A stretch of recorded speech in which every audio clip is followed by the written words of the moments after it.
Bienvenue dans LinguaWire français A1. Aujourd'hui, nous avons deux histoires. La première parle de la relation entre le Mexique et l'Espagne. La deuxième parle d'une réunion importante sur l'intelligence artificielle aux États-Unis. Suivez-nous pour pratiquer le français chaque jour avec le dernier épisode. Pour les transcriptions et les quiz de compréhension, visitez linguawire.com.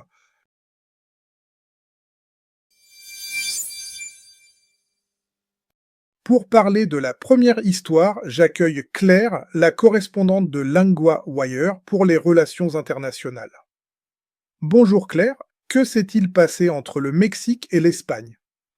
Bonjour Louis.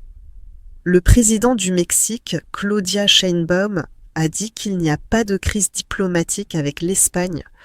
Elle a parlé de cela le samedi 18 avril 2026 à Barcelone.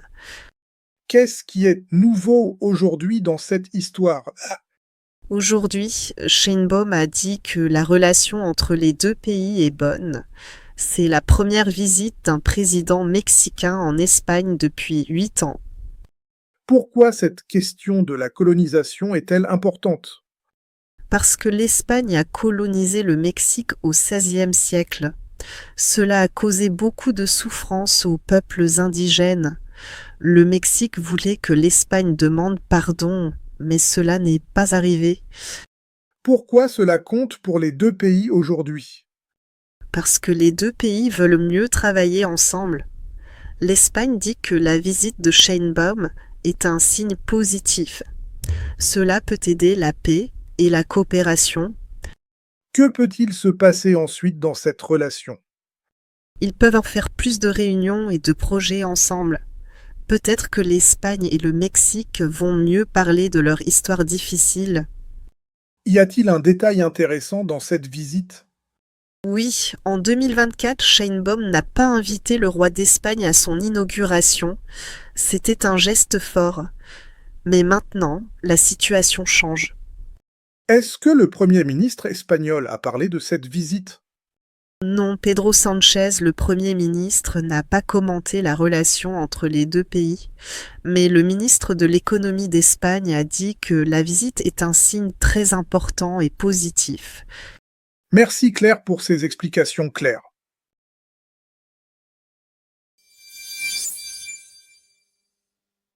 Pour la deuxième histoire, j'accueille Hugo, notre correspondant pour la technologie. Bonjour Hugo, que s'est-il passé avec l'intelligence artificielle aux États-Unis? Bonjour Louis.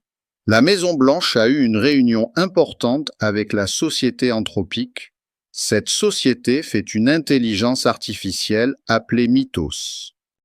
Qu'est-ce qui est nouveau dans cette réunion? La réunion a eu lieu vendredi 17 avril 2026. La Maison-Blanche a dit que la réunion était productive et constructive. C'est un signe que l'IA est très importante pour le gouvernement. Pourquoi cette intelligence artificielle est-elle spéciale? Parce que Mythos peut faire des tâches très difficiles. Par exemple, il peut trouver des erreurs dans des vieux programmes informatiques. Il peut aussi trouver des faiblesses pour la sécurité. Pourquoi le gouvernement américain s'intéresse-t-il à cette technologie? Parce que cette technologie peut aider à protéger les ordinateurs et les données. Même si le gouvernement a critiqué la société avant, maintenant il veut travailler avec elle. Que peut-il se passer après cette réunion? Ils peuvent créer des règles pour utiliser cette technologie en sécurité.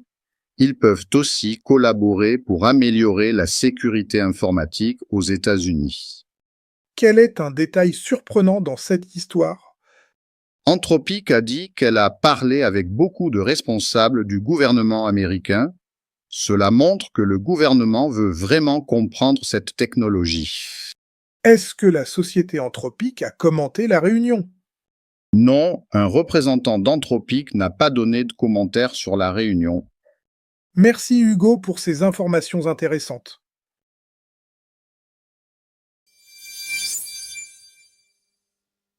Commençons avec 3 mots de la première histoire sur le Mexique et l'Espagne. Le premier mot est crise. Une crise, c'est un gros problème entre pays. Dans l'histoire, Sheinbaum a dit qu'il n'y a pas de crise diplomatique. Exemple, il y a une crise économique dans ce pays. Le deuxième mot est colonisation. La colonisation, c'est quand un pays prend un autre pays. Ici, l'Espagne a fait la colonisation du Mexique. Exemple, la colonisation a changé beaucoup de choses dans l'histoire. Le troisième mot est visite. Une visite, c'est quand une personne va dans un autre pays. La visite de Sheinbaum en Espagne est la première en 8 ans. Exemple, la visite du président est importante pour les relations. Maintenant, un verbe important de l'épisode est dire. Dire veut dire parler ou expliquer quelque chose. C'est un verbe très courant en français. On dit « je dis »,« tu dis »,« il dit »,« nous disons »,« vous dites »,« ils disent ». Exemple, je dis la vérité. Elle dit bonjour. Le verbe avoir est aussi très important. Avoir veut dire to have en anglais.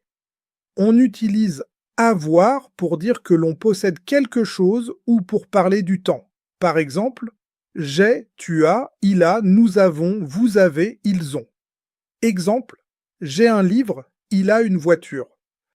Enfin, le verbe être est très utile. Être veut dire to be. On utilise être pour parler de l'état ou de la description. Par exemple, je suis, tu es, il est, nous sommes, vous êtes, ils sont. Exemple, je suis fatigué, elle est heureuse. Ces trois verbes sont très importants pour parler en français. Ils sont utilisés tout le temps. En pratiquant ces verbes, vous pouvez mieux parler et comprendre. Voilà pour le récapitulatif de vocabulaire et de grammaire aujourd'hui.